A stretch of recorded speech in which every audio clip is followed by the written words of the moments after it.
Bonsoir à tous amis traders, c'est JB de la chaîne JB Invest et aujourd'hui on se retrouve pour cet épisode 15 dénommé Ça décoiffe.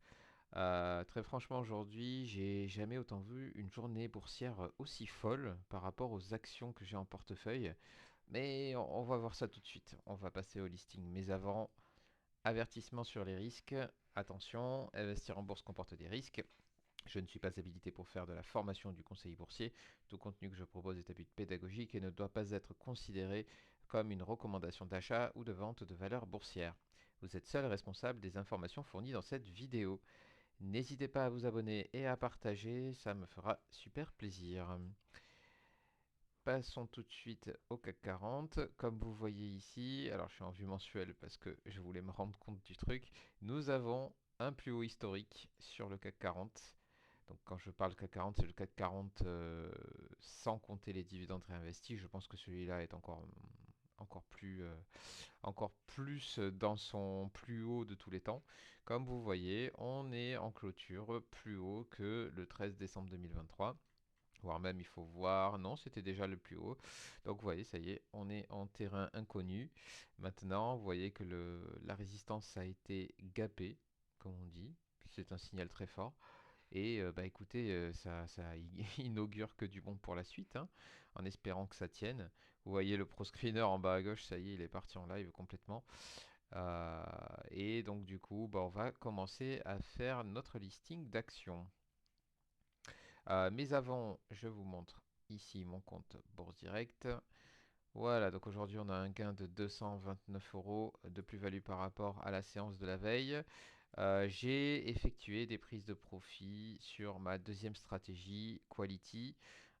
J'ai notamment vendu, parce qu'il le fallait, du ASML Holding, à peu près vers l'ouverture sur les 791 euros. Bon, l'action est allée jusqu'à vers les 800 euros. J'ai vendu aussi de l'Hermès sur les 1962 euros, quasiment sur les plus hauts. Bon, par contre, LVMH, je l'ai vendu un peu tôt. J'ai vendu à 748 quand elle était vers les plus 9%. On voit qu'elle est allée beaucoup plus haut, mais bon, voilà, je suis pas devin. On peut pas deviner les points hauts. C'est déjà très bien ce genre de situation. On va pas bouder son plaisir. Donc voilà les ventes pour cette stratégie-là. Concernant du coup notre première stratégie avec l'indicateur Extra Trend, nous avons Adienne qui a passé la plupart du temps de la journée en territoire négatif et au final elle est remontée. Rien qui bouge. Bon, espérons que vous voyez que la mèche basse est allée pointer sur le support que j'ai tracé quasiment. Coïncidence, je ne pense pas. J'espère que ça sera pour elle l'occasion de rebondir. Il me semble qu'elle est en train de faire un double creux. Donc à voir si elle casse. Hop là, si elle casse cette résistance pour peut-être aller plus haut.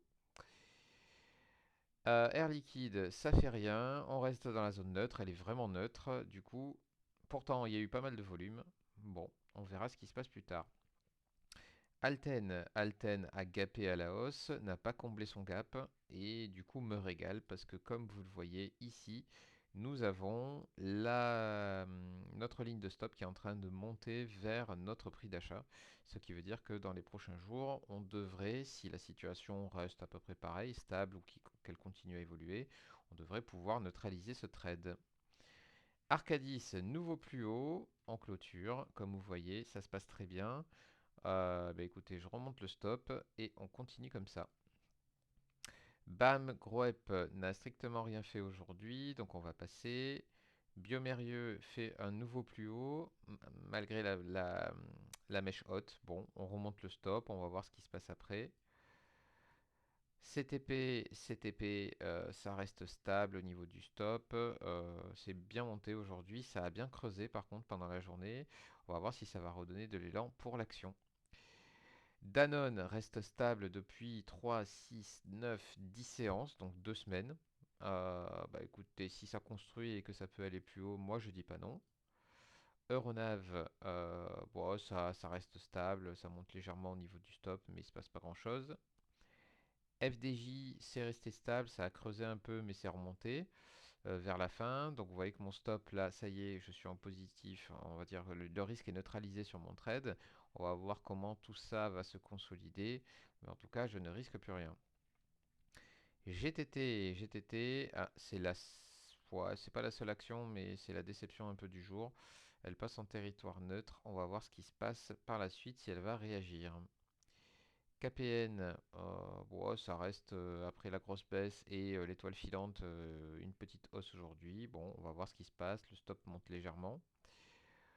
Orange, Orange, bah, troisième journée de baisse consécutive, mais on reste toujours dans la zone de force. Donc on va voir si rebond il y a la semaine prochaine. Rexel, ça monte en escalier, ça continue de monter. Bah écoutez, pourvu que ça dure. Score, alors Score, je comprends pas trop cette action. Ça monte de 1%, ça baisse de 1%, ça monte de 1%, ça baisse de 1%. À mon avis, il y a beaucoup d'indécision là-dedans et l'action est plus volatile que ses consoeurs. Donc du coup, on va voir, on attend ce qui se passe la semaine prochaine. Sofina, alors Sofina, eh bien, je l'ai acheté ce matin. Donc hop là, ce matin, je l'ai acheté ici pour le coup. On verra ce que ça donne la semaine prochaine. Sopra, une très très bonne surprise aujourd'hui avec un bon indicateur de il se passe quelque chose par extra trend du coup. Elle a gapé à la hausse, elle n'a pas comblé son gap. Donc écoutez, je pense que ça agira comme support par la suite si l'action revient combler ce gap. En attendant, moi je remonte le stop. TomTom, et bien comme vous voyez ici, ça a bien agi, la résistance ici. À mon avis, ça va zigzaguer, le stop remonte un peu, mais bon, pour l'instant, j'ai pas trop d'espoir sur cette action. UMG, c'est resté stable, le stop remonte, on est presque, alors j'ai plus mon prix de revient unitaire en tête, mais on est presque en train de neutraliser le trade. Dans les prochains jours, en tout cas, ça devrait être bon. Vinci, alors Vinci, on a fait un nouveau plus haut avec une grande mèche haute, mais on a fait un nouveau plus haut. Écoutez, si ça nous permet de nous extraire de cette zone, très franchement, je dis pas non. Le stop remonte un peu pour mon plus grand plaisir. Et Walters Kluwer, deuxième séance dans le rouge légèrement. Euh, Ça y est, notre trade est neutralisé. On va voir comment ça se passe. Mais bon, en attendant, je vais commencer à gagner de l'argent chaque jour avec cette action. Donc voilà pour les trades que nous avons en cours. Ce que je vais faire maintenant, c'est que je vais vous montrer mon carnet de bord. Hop, pas celui-là ni celui-là, celui-là. Voilà, j'ai actualisé donc ma liste d'actions.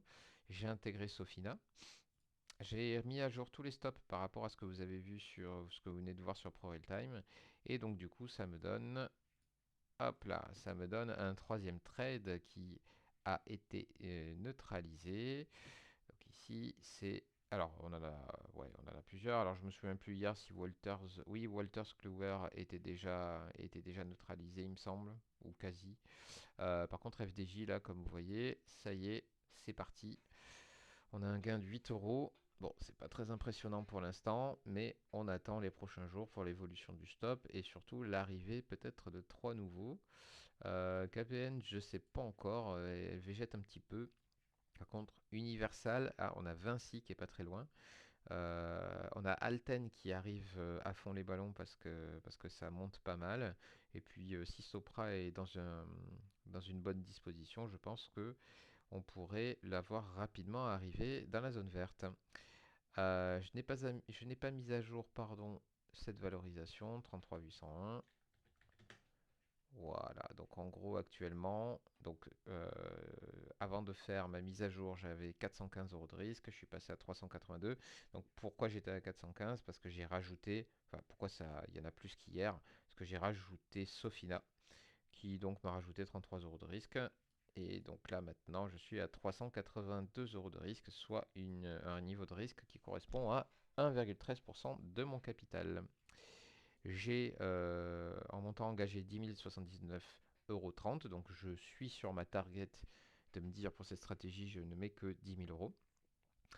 Et bah voilà, maintenant ça veut dire que je ne fais plus d'achat, sauf si, bah voilà, par exemple, imaginons TomTom sort ou Adyen Ouais, Adienne, voilà, Adienne sort aussi. Bah voilà, ça me donnera de quoi les remplacer par d'autres actions. Et donc maintenant, passons à ce portefeuille quality qui correspond à ma deuxième stratégie. Alors, je crois que j'ai eu du nez parce que ça arrivera pas souvent. Dans mon portefeuille quality, j'avais de l'ASML, j'avais de l'Hermès et j'avais du LVMH. Donc du coup, autant vous dire que ça a un peu boosté ces derniers jours. Comme vous pouvez le voir, j'ai acheté toutes ces actions le 19. Une semaine après, j'ai fait, je ne sais pas si vous voyez mon curseur, j'ai fait 6% de performance. Et vous voyez ici, donc j'ai mis à jour aujourd'hui la valorisation. Donc qu'est-ce que j'ai fait pour avoir la valorisation ici de 6 849,17? J'ai compté tout ce que j'ai vendu aujourd'hui en enlevant les frais de bourse directe, etc. Ce qui me donne 3 494,90. Et je les ai additionnés à ce qui reste, en fait, que j'ai encore dans mon portefeuille, 3 354, ce qui me donne du coup une somme de 6 849,17. Et donc j'ai comparé ça à un ETF SP500 en mode passif sur mon PEA, éventuellement, et un ETF CAC 40 aussi que je pourrais éventuellement mettre sur le PEA. Et du coup, je calcule la base 100 de ces trois-là et ça me donne ce graphique. Et vous voyez que mon portefeuille actuellement dépasse de très loin la performance des indices. C'est normal, hein, unitairement du LVMH, unitairement du ASML et unitairement du Hermès. Voilà, ça booste un peu, surtout en ce moment. Et donc, ce que j'ai fait aujourd'hui, c'est que j'ai vendu ASML, LVMH et Hermès. Ça veut absolument pas dire que je vais plus jamais les racheter. C'est juste que, voilà, on avait des plus-values de folie. J'avais 23 ou 22% de plus-value sur ASML. Là, j'avais 12-13% de plus-value sur LVMH. J'ai souhaité concrétiser. Donc, peut-être que si, voilà, on a une petite pression baissière, un retour de bâton qui pourrait arriver sur ces actions-là, je pourrais en racheter. Ça, il n'y a absolument aucun souci. Le but, c'est que je les rachète quand on va dire quand le scénario, comment dire, le news flow sera un petit peu plus négatif par rapport à la valorisation et à la qualité de la boîte. Et donc cette stratégie, je m'autorise voilà, à sécuriser des gains. Là, on a mis que 500 euros. Pourquoi pas la prochaine fois, on mettra 1000 euros sur cette stratégie. Voilà, de façon bien pensée, naturellement. Voilà, bah écoutez, c'est tout pour ce soir. Donc on ignore cette partie-là à gauche parce que bah, j'ai tous mes slots d'investissement pour la première stratégie, tous mes slots sont pris. Et donc je vous souhaite un bon week-end et je vous dis à lundi pour un prochain reporting sur mes deux stratégies de bourse.